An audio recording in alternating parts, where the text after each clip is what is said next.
So what kind of education system you are introducing? Like یہی جو کچھ چل رہا ہے یہ تو تعلیم ہے ہی نہیں نا.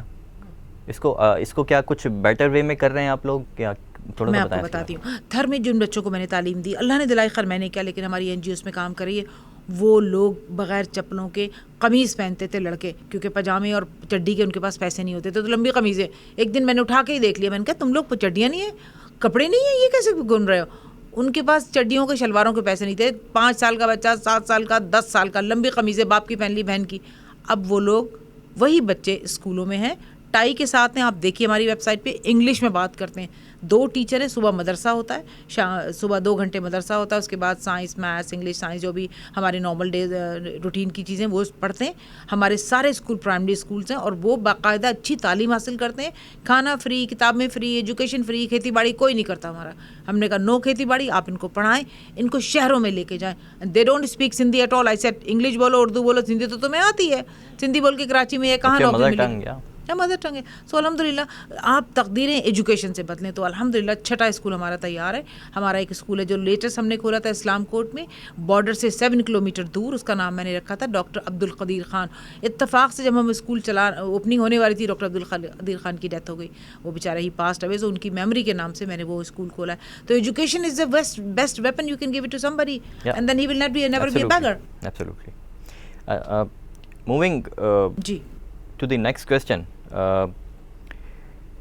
تھوڑا سا میں کچھ پڑھ رہا تھا آپ کے بارے میں آن دی ویب سائٹ, جس پہ آپ نے اپنے بارے میں تھوڑا بہت کچھ لکھا ہے. وہاں پہ میں نے یہ دیکھا کہ آپ نے ایک جگہ پہ یہ تھوڑی سی اپنی جرنی کوٹ کرتے ہوئے بتایا کہ آپ نے ٹین ایج میں ایک چیریٹیبل آرگنائزیشن چھوٹی سی شروع کی تھی, وہ بھی اپنے پیرنٹس سے چھپ کر یا انہیں بتائے بغیر.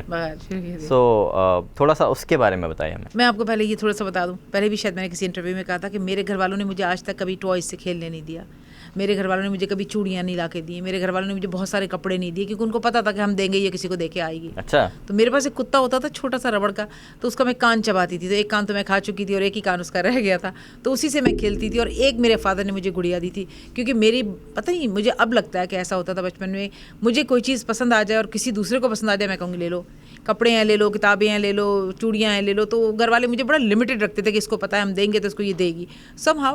پھر میں جب بڑی ہوئی تو مجھے تھوڑا سا احساس ہوا. جب میں نے میٹرک پاس کیا, مجھے ڈائمنڈ کی رنگ ملی بہت مہنگی ترین, پھر مجھے ٹی وی ملا, مجھے پتہ نہیں کیا کیا چیزیں ملی, بہت ساری چیزیں ملی. تو میں نے آدھی سے زیادہ لوگوں کو دے دی, کیونکہ میں کیا کرتی ہوں ان چیزوں کا, نام ہے گیس کا بل پے کر رہی ہوں, نہ بجلی کا ہے, گھر فری, ہر چیز فری, اننیسیسری. جب میں نے وہ چیزیں دے دی تو دوسرے دن گھر کے باہر وہ عورتیں وغیرہ جو تھیں مشینیں سلائی والی, وہ گھر کے باہر آ گئیں.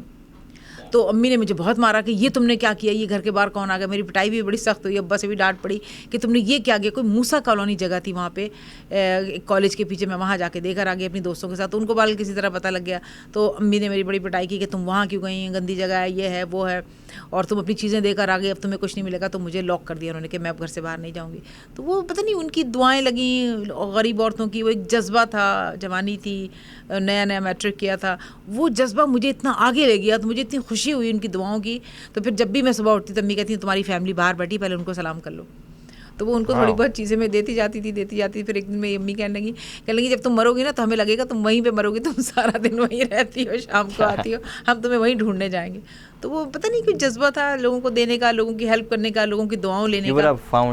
پیس اینڈ دین آئی فیل مجھے بڑا سکون ملتا ہے کسی کی مدد کر کے, اس کی دعائیں لے کے. پھر میں نے ایک یہاں پر لندن کراچی میں ایک arcade of brilliant cultural club میں نے کھولی تھی. پھر الطاف حسین اور کیا کہتے ہیں MQM کے جھگڑے وغیرہ شروع ہو گئے تھے.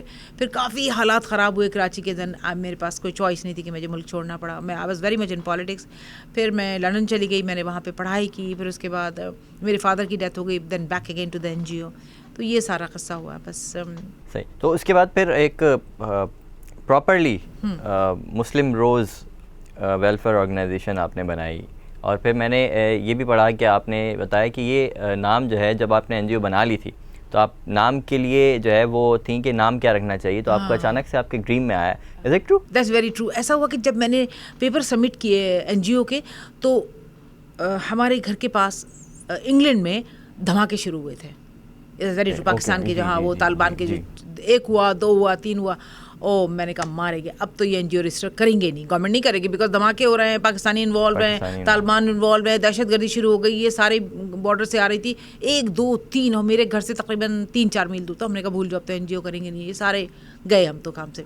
تو پھر میں نے پیک اپ کر دیا. پھر میں نے اپنے اکاؤنٹنٹ سے بات کی, میں نے کہا ذرا چیک تو کرے کیا ہوا ہمارے اس کا, کچھ کام کا کچھ بنا کے لگا. میں تو بیٹھا آپ کا انتظار کر رہا ہوں, آپ نے نام ہی نہیں دیا. میں نے کہا 2 دن کا ٹائم دے, 1 دن کا ٹائم دے.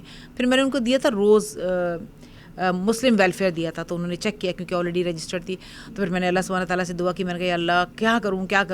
تو مجھے, میں یہ نہیں کہہ رہی کہ میں کوئی بہت ہی ریلیجیس ہوں, بٹ الحمدللہ میں اپنے بیڈ کے سائڈ پہ ایک پرچہ اور ایک کاغذ رکھ کے سوتی ہوں, یہ میری عادت ہے. تو کبھی کبھی مجھے خواب میں کافی چیزیں مجھے آمد ہوتی ہے, میری آنکھ کھلتی ہے, میں فوراً لکھ دیتی ہوں, کیونکہ انسان صبح اٹھ کے بھول جاتا ہے. That's a therapy. I am also a psychology student. اچھا. تو وہاں پر یہ تھیراپی بتائی جاتی ہے بیسکلی کہ جب آپ نیند سے اٹھتے ہیں نا, اٹس کالڈ الفا, ایک اسٹیٹ ہوتی ہے جی. تو اس اسٹیٹ کے اندر جو ہے نا, وہ آپ کا قرب جو ہے نا اللہ تعالیٰ سے, وہ بہت زیادہ بڑا ہوا ہوتا ہے. تو اس کے اندر نا بہت ساری چیزیں ایسی ہوتی ہیں جو آپ کو اللہ تعالیٰ کی طرف سے ڈائریکٹلی بتائی جا رہی ہوتی ہیں. اس کے اندر سے بہت ساری چیزیں ایسی ہوتی ہیں جو آپ صبح اٹھتے ہیں نا, آپ کو یاد نہیں یاد رہتی. تو اس کے اندر تھیراپی یہ ہے کہ آپ اپنے پاس پین اور پیپر رکھ کے سوئیں, جیسے آپ نے بھی بتایا. ہاں میں یہی کرتی ہوں. وہ تھیراپی ہے, اور اس کے اندر آپ فوراً لکھ لیں, تو وہ جو چیز آپ لکھیں گے نا اس وقت, وہ آپ کو پھر بہت کام آئے گی. تو میں نے پتا آنکھیں میری بند تھی, لیکن مجھے یاد آ گیا, ایک دم سے آیا جیسے کسی نے مجھے آمد دی, مسلم روز ویلفیئر لکھو. اب میں نے کہا کون لائٹ کھولے, میں کس سے پہلے کہ میں بھول جاؤں مسلم, آنکھیں بند کر کے میں لکھتی گئی. صبح اٹھی تو وہاں لکھا ہوا تھا, ایسا ڈن. میں نے پھر اپنے اکاؤنٹنٹ کو دیا, اس نے کہا یہ پاس ہو گئے.